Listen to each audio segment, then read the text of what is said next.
today I'm going to be doing a more in-depth breakdown of a hinge pattern. If you're trying to pass your level 1, you're going to need to know this pattern along with the agonist and synergist muscles with it, how you can incorporate this pattern for your clients, along with the 20 muscles of the hip, 17 muscles of the shoulder. Now, if you're tuning in for your first time, I also instruct our online Pass NASM course.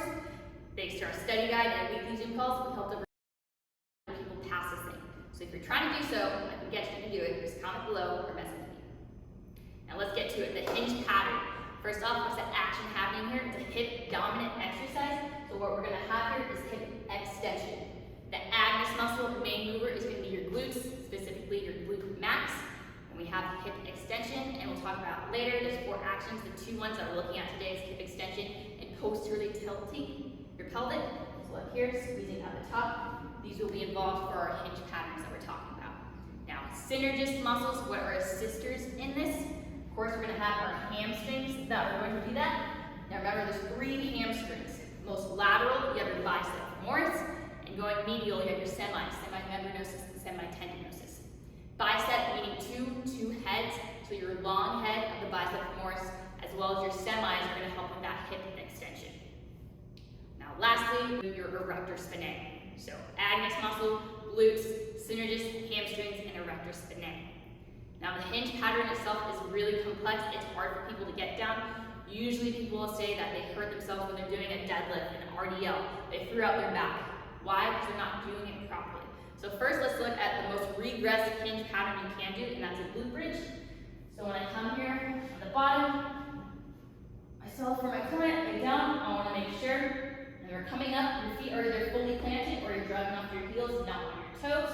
Coming here, just focusing on squeezing my hips up, posteriorly tilting those glutes at the top, coming back down.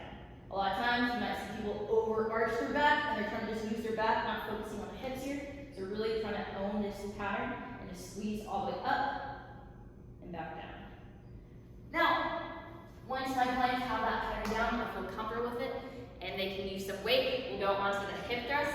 Hip thrust is one that I like to use with my clients. Why this setup over here that we have is actually very safe. Your client is unable to do it, they will just sit down, no real injuries here.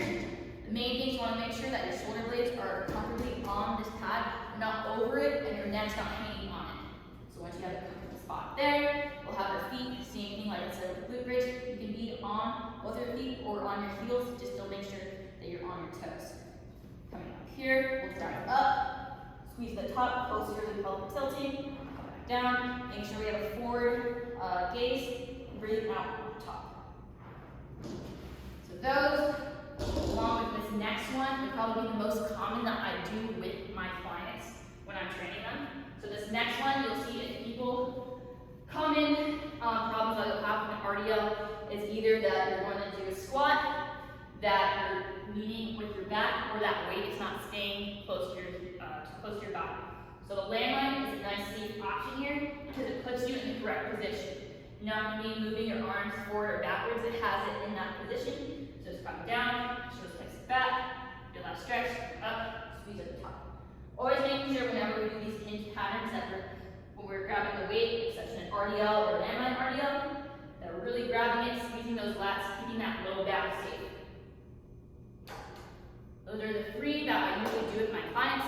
Now, my favorite hinge pattern that I like to do, that I would do with more advanced clients, is going to be a single leg RDL.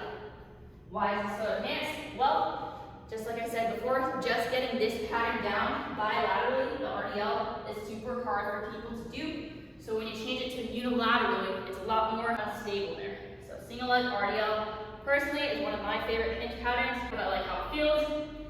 I've done them a lot, and that's the hinge pattern. So went over a couple different variations of the hinge. Agonist muscles, synergist muscles involved how you program for a client. Most regress, looking at a glute bridge, working our way up. But like I said, there are some flaws with it, so always make sure when you're training your clients in this hinge pattern to be cautious of where their arms are to their body. Is it close? Is it far away? Their back. You don't want it rounded, nice and flat. Squeezing it, coming up, breathing out at the top. This breakdown was just a little sneak peek of what our in-person internship looks like. A 2-month course. We have locations here in La Jolla that I instruct, as well as up north in West Hollywood and Santa Monica. If you can't commit to the in-person, don't worry, we are online. reach you wherever you're at, any in the world. And of course, if you can't come to us, we'll come to you. We have weekend seminars everywhere, occurring every other month or so there's no reason for you guys not to show up. If you like this video, go ahead, like, comment, share, and subscribe. And of course, you can follow me on Instagram at active, ACT7VE, as well as at Showup Fitness, Showup Fitness Internship. And you can also find us online at www.showupfitness.com. Remember, all you guys gotta do is show up. It's your girl Meagan.